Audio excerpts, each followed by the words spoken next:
My daughter-in-law and my son got married yesterday without inviting me. The phone felt cold in my hand. I just asked my son, Jake, when he and Chloe were finally going to set a wedding date. There was a silence, then a light, airy laugh. "Oh, Mom," Chloe's voice came through, sweet as poisoned honey. "We actually did it. Yesterday. It was just so spontaneous. We only wanted our absolute closest people there." The air left my lungs. Closest people. Me. The woman who had driven Chloe to every single one of her doctor's appointments for a year. Who had turned my guest room into a storage unit for all their things when their apartment flooded. Who had cooked them dinner every Sunday for 3 years. I wasn't close. I was convenient. I stood in my kitchen, the phone a dead weight, watching my own reflection in the dark window. My eyes drifted to the beautiful navy blue suit hanging on the back of the door. I'd bought it months ago just in case. I'd pictured myself standing next to Jake, fixing his tie like I did when he was a little boy going to his first dance. That suit cost me $300. I'd even bought new shoes. Now they were just costumes for a play that would never happen. I had saved $5,000 to give them as a gift. I'd told my brother, David, all the way in Arizona to save the date. I'd deep-cleaned my entire house, imagining a small, happy reception right here in my backyard. All those dreams shattered with one chirpy sentence. Jake finally got on the line. "Yeah, Mom, it was no big thing.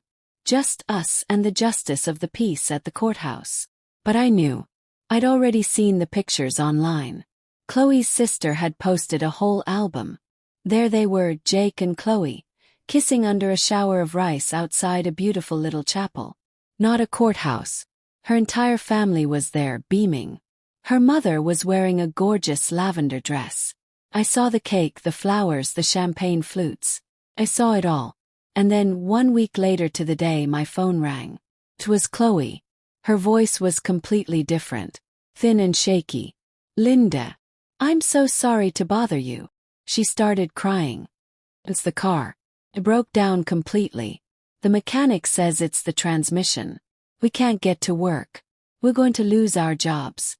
We don't have the $2,000. We thought maybe you could help. Like you always do." I was silent. I thought of all the times I'd left work early to pick her up when her car had a funny noise. All the times I'd paid their insurance, their phone bills, little things that added up to mountains of money. And now, after being left out of the biggest day of my son's life, she had the nerve to call me, to ask for more. "Chloe," I said, my voice surprisingly steady. "I'm sorry to hear that. But didn't you say you only rely on your closest people?" The silence on the other end was so deep I could hear my clock ticking. "Linda, what does that mean?" she stammered. "We are close. You're my second mother." Every word. She only used that sweet, daughterly voice when she needed to unlock my wallet. For years, I lived in a constant state of worry. Was I doing enough? Giving enough? I was the on-call grandma, the emergency fund, the free therapist. I never complained. I thought if I was perfect, I would earn their love. But that phrase, closest people, woke up a lion inside me that had been sleeping for decades. I started adding it up in my head. The bills I'd paid. The groceries I'd bought. The loans that were never repaid. It was over $30,000. $30,000 from my late husband's life insurance. From my careful savings. And what did it get me? A phone call telling me I wasn't important enough to watch my son get married. That night I cried. But I didn't cry from sadness. I cried from pure, hot anger. I cried for all the times I put their needs before my own. I cried for the vacations I never took, the new glasses I never bought, the silence I endured just to keep the peace. I cried for the woman I used to be, the one who thought love was something you had to pay for. When I woke up the next morning, something was different. Felt calm, clear. I looked in the mirror at my 68-year-old face. The same eyes, but now there was a new light in them. Strength. I made my coffee and didn't even think about texting Jake to see if they were okay. For the first time in years, my first thought was about what I wanted to do today. I sat at my kitchen table with a notepad and a calculator. I was going to see the numbers. The real numbers. Rent assistance. $450 a month for 40 months. $18,000. Car payments. $300 a month. Another $12,000. Groceries, utilities, gifts. Over $8,000. Total took my breath away. $38,000. I had given them $38,000 of my security, my future. All to be treated like a stranger. My phone rang. It was Jake. I let it go to voicemail. It rang again. Chloe. I ignored it. Text popped up. Mom, call me back. It's important. I deleted it. I decided to go for a drive. Not to their apartment to drop something off, but just for me. I drove past the ice cream shop where I used to take Jake after school. I remembered his sticky smile. When did that little boy become a man who saw me as a bank? My next stop was the credit union. The teller, Sarah, smiled at me. Hi, Linda. Here to move some money for Jake. She'd been doing this for years. Actually, Sarah, I said. I need to see the manager. I want to cancel all automatic payments to my son's accounts. All of them. Sarah's smile vanished. Is everything okay? Everything, I said, is finally going to be just fine. While manager Mr. Evans helped me, my phone blew up. Jake, Chloe, Jake again. They could feel it. They could feel the money tap turning off. I turned my phone off completely. Mr. Evans looked at me with kindness. Linda, I have to ask. Is this what you really want? No one is pressuring you. His concern from a near stranger meant more than any empty word from my son. It's what I need, I said firmly. When I walked out of that credit union, I felt lighter than air. My money was mine again. I drove home thinking about all the things I could finally do for myself. When I pulled into my driveway, my heart stopped. Jake's truck was there. So was Chloe's car. And a third car I didn't recognize. The front door of my house was standing open. I had given them a key for emergencies. I never thought I was the emergency. I took a deep breath and walked inside. The scene was chaotic. Jake was pacing. Chloe was crying on my sofa. A stern-looking woman in a suit was standing in my living room. Mom, Jake said, rushing over. Thank God. Where have you been? We've been so worried. The woman stepped forward. Mrs. Peterson, I'm Dr. Ames. Your family is concerned about your recent behavior. They feel you may be confused. Confused? Yes. I've never been less confused in my life.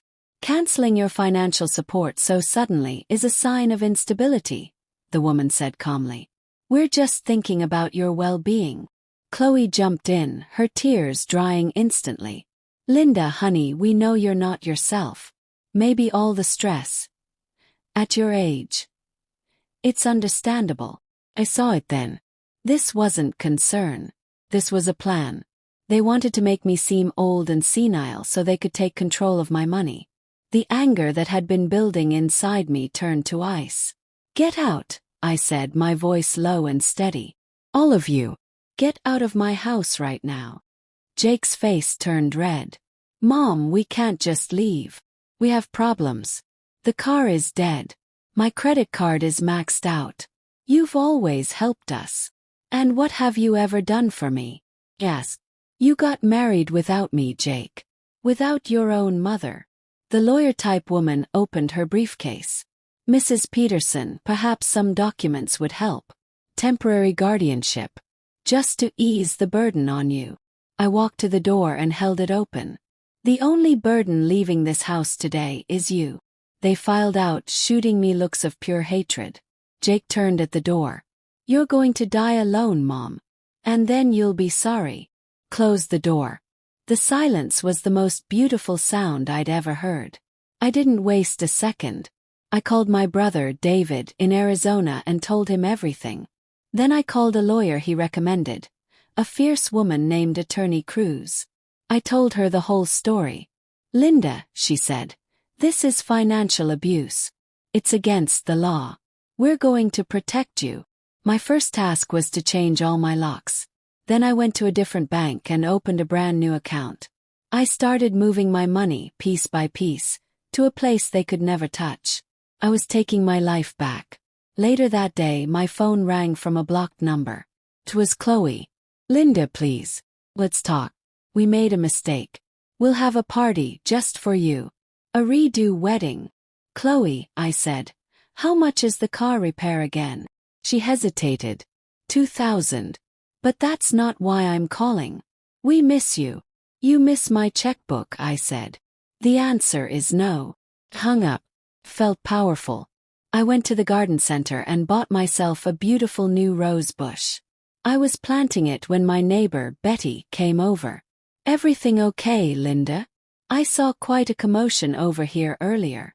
I told her the whole story. To my surprise, her eyes filled with tears. "My daughter did the same thing to me," she said. "It took me years to say no. You're brave." Her words made me feel stronger. I wasn't alone. The next week I got a formal letter. Jake and Chloe were suing me. They were asking a court to declare me mentally incompetent and to make Jake my legal guardian. They wanted to own me. I wasn't scared. I was furious. Attorney Cruz was a warrior. We fought back with my bank records, with statements from my doctor proving I was perfectly sound, and with a letter from my neighbor Betty. The court date arrived. I wore my navy blue suit. The one I bought for the wedding I was never invited to. In the courtroom, Jake and Chloe wouldn't even look at me. Their lawyer tried to paint me as a confused old woman. But when I took the stand, I told my truth. I spoke clearly about the money, the wedding, the hurt. I showed the judge the pictures from the chapel that proved Jake had lied about a courthouse wedding. I saw the judge's face change. He understood. When he made his ruling, he denied their request completely. He said I was clearly competent and that their case had no merit. I had won. Got my life back. I sold my house and moved to a cozy apartment near my brother in Arizona. I made new friends. Finally took those vacations. I heard through the grapevine that Jake and Chloe had to sell their fancy car and both get second jobs. Sometimes I feel sad for the relationship we lost. But I know it wasn't a real relationship. It was a transaction. And I finally closed the bank. My name is Linda Peterson. I am 69 years old, and I have learned that the most important person you can ever love is yourself. If you were in my shoes, what would you have done? Tell me in the comments. I'd love to hear your thoughts. And let me know where you're listening from. For more real-life stories like this one, please like this video and subscribe to Anon Voices.